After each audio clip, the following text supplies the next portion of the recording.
magaalada Muqdisho ee caasimadda waddanka Soomaaliya maalmihii ugu horeysay waxaa hareeyay falal amni darro la xiriira kadib markii ay kordheen qaraxyada ismiidaaminta ee ka dhacayo goobaha dawladda ay ka taliso iyo sidoo kale weerarada gaadmada ah ee xilliyada habeenkii dhaca saddexdii maalin ee ugu dambeysay qaraxyo ismiidaamina oo saddex gaaray ayaa ka dhacay magaalada Muqdisho iyadoo dawladda ku meel gaarkan ay soo bandhigtay dhowr jeer gaadiid ay sheegtay in waxyaabaha qarxa laga soo buuxiyay waxaa sidoo kale dhacay dagaallo aad u waaweyn kuwaasoo qaarkood muddo kooban lagula wareegay fariisimaha ciidamada dawladda ay ku leeyihiin degmooyinka Daynile iyo Yaaqshiid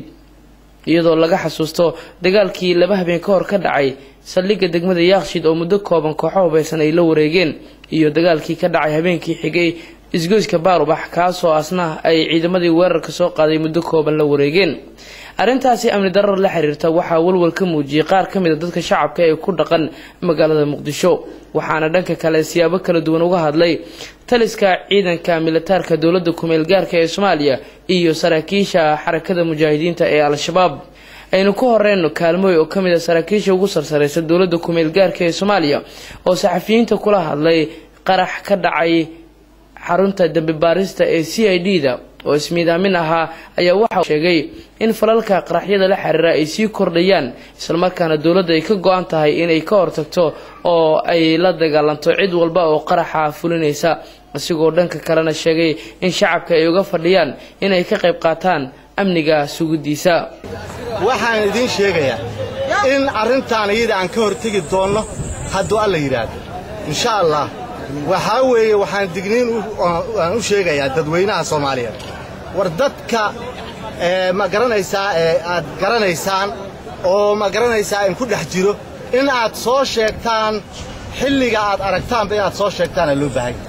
waxa loo baahan yahay in ma garanaysaa aad ka hortagtaan cadawga umadiina iyo malaayada maatada inaad ka hortagtaan yaa loo baahan waxa loo baahan yahay in aad hawlo badan qabataan ayaa loo baahan taas iyada macnaha waxay keenaysaa ka hortag weyn oo ummadda Soomaaliyeed wax u noqon karo waayo wax hadaad soo sheegtaan daqiiqad gudaheeda lagu qabanaya dhibkii dhici lahaana waa laga hortagaya war dadkan ayaga tagi doono alqaa'ida ay la baxeen magacii way bedesheen alqaa'idana wad garanaysaa maanta say ku sugantay waxay waxba ka tari waasay Afghanistan dad Afghanistan nooga yimid iyo Ciraaq iyo ma garanaysaa wadamo kale oo ma garanaysaa xalooshato u shaqeeyay dhanka kale xarakada mujaahidiinta ee Al-Shabaab ayaa iyaguna waxa ay ka hadleen qaraxyada ka dhacay magaalada Muqdisho iyo weerarada gaadmada ah oo ay sheegeen in iyaga ay ka dambeeyaan afayeenka xarakada shabaab mujaahidiin Sheekh Cali Maxamuud Raagi Cali Dheere oo la hadlayay saxafiyiinta ayaa sheegay in magaalada Muqdisho dhamaanteed ay tahay furun isla markaana ay mar dhow weerari doonaan ciidamada Al-Shabaab meelaha dawladda muhiimka u ah oo ay kamid tahay dekedda magaalada Muqdisho إن شاء الله تعالى دجالكم الدبار وبحي ياقشيد يبقارية مالها صدق شيء كده إلى برك إن شاء الله وتجدونا بإذن الله تعالى المجال هذا مقدسون لنا وافورين ضد المسلمين ترى وحلنا هاي أدو قد دكتور هذا أدو قفوا هذا قال يقال قاعدة مسلمين مالها يجوجان أدو قفوا هذا مقدسون لنا وحلنا بإذن الله تعالى وافورين الدقاب تقالوا إن شاء الله تعالى